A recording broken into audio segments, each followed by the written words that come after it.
A black family's summer vacation takes a dark turn when two local cops target the mother and her young son at a resort pool, mistaking them for easy prey.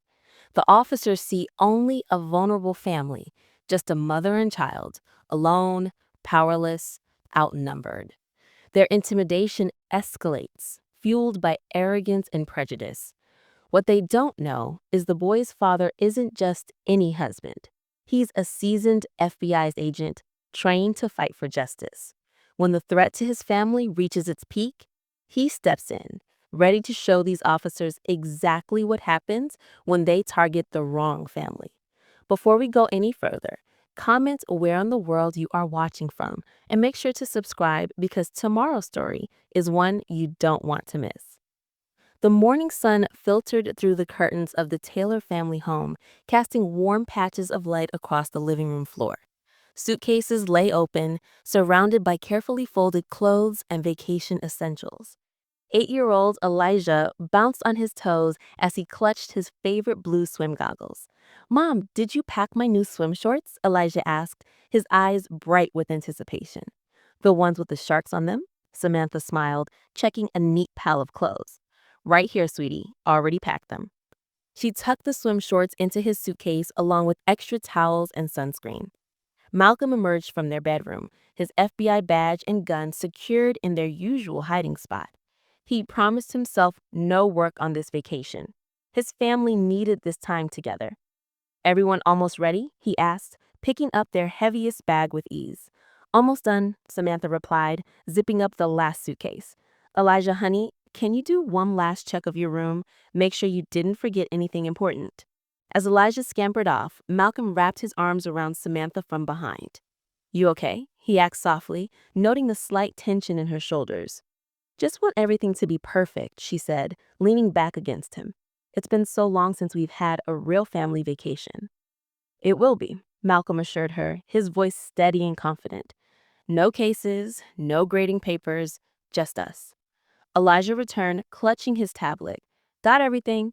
They loaded the car methodically, with Malcolm arranging the bags like puzzle pieces in the trunk of their SUV.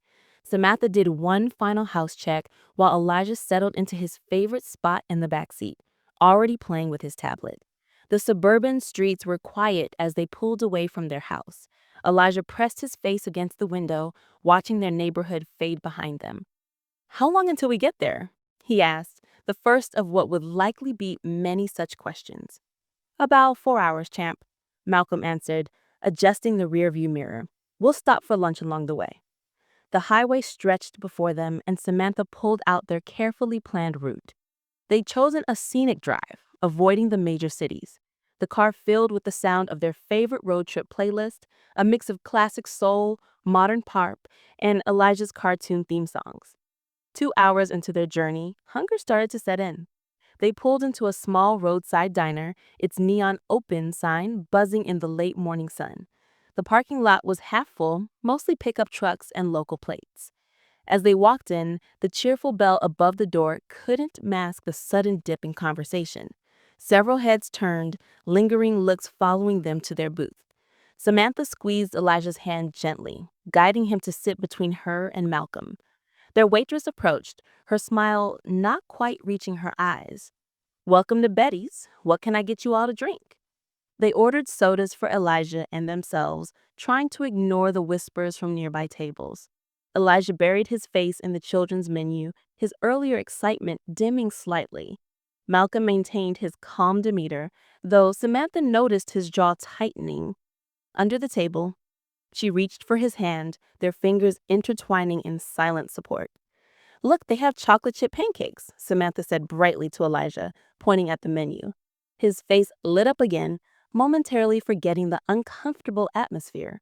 Their food arrived quickly, perhaps too quickly, as if the staff wanted them in and out. They ate their meal, keeping the conversation light and focused on their upcoming vacation plans. "The lake's supposed to be perfect for swimming," Malcolm told Elijah, who perked up at the mention of his favorite activity. "And I heard they have an amazing pool, too." Back on the road, the tension from the diner slowly dissipated. The landscape changed as they drove, suburban sprawl giving way to rolling hills and eventually the promise of lake country.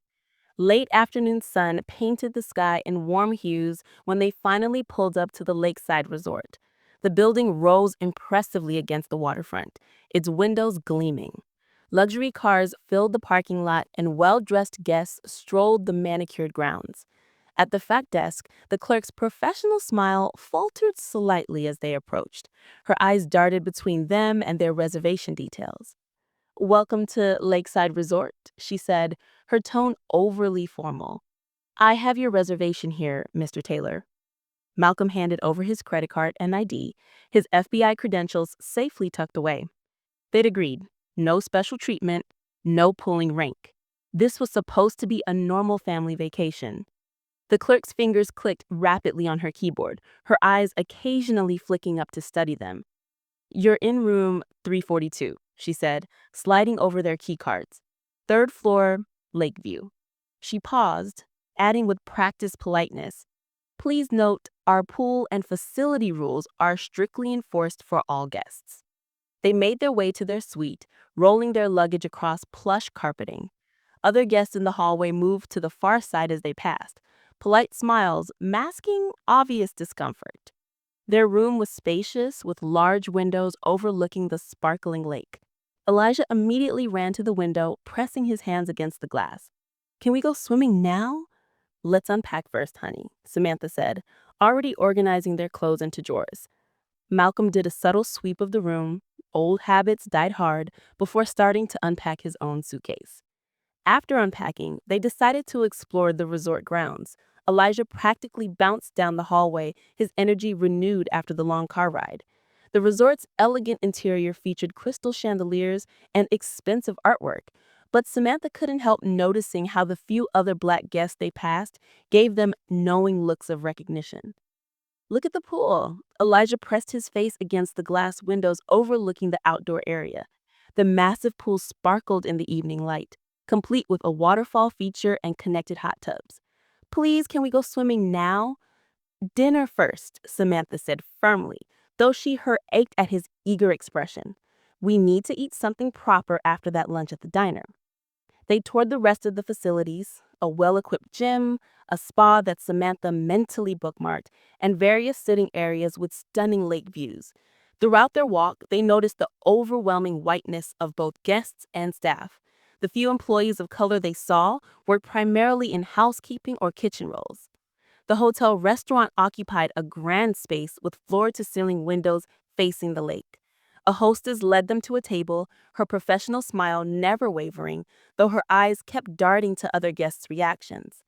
The white tablecloth gleamed under subtle lighting, and soft jazz played in the background. "The grilled chicken looks good," Samantha said, studying the menu. "Elijah, they have mac and cheese on the kids' menu." "Can I get a chocolate milk too?" Elijah asked, his legs swinging under the table. Malcolm nodded, but his attention had shifted to the bar area. Two men sat there, both wearing casual clothes that couldn't quite hide their law enforcement bearing. One was older, around Malcolm's age, with a weathered face and cold eyes. The younger one beside him carried himself with aggressive confidence. Both were nursing drinks and casting occasional glances at the Taylor family. Malcolm recognized the older one, Detective Greg Marks, from an FBI briefing about local law enforcement. Nothing concrete, but there had been whispers about excessive force complaints that mysteriously disappeared. The younger officer was unfamiliar, but his body language screamed rookie with something to prove. Samantha noticed Malcolm's slight tension. "Everything okay?" she asked quietly while Elijah colored his kids' menu. "Fine," Malcolm replied, his voice low. "Just some local police at the bar. Nothing to worry about." Their server approached, a young white woman who seemed more genuinely friendly than most staff they'd encountered.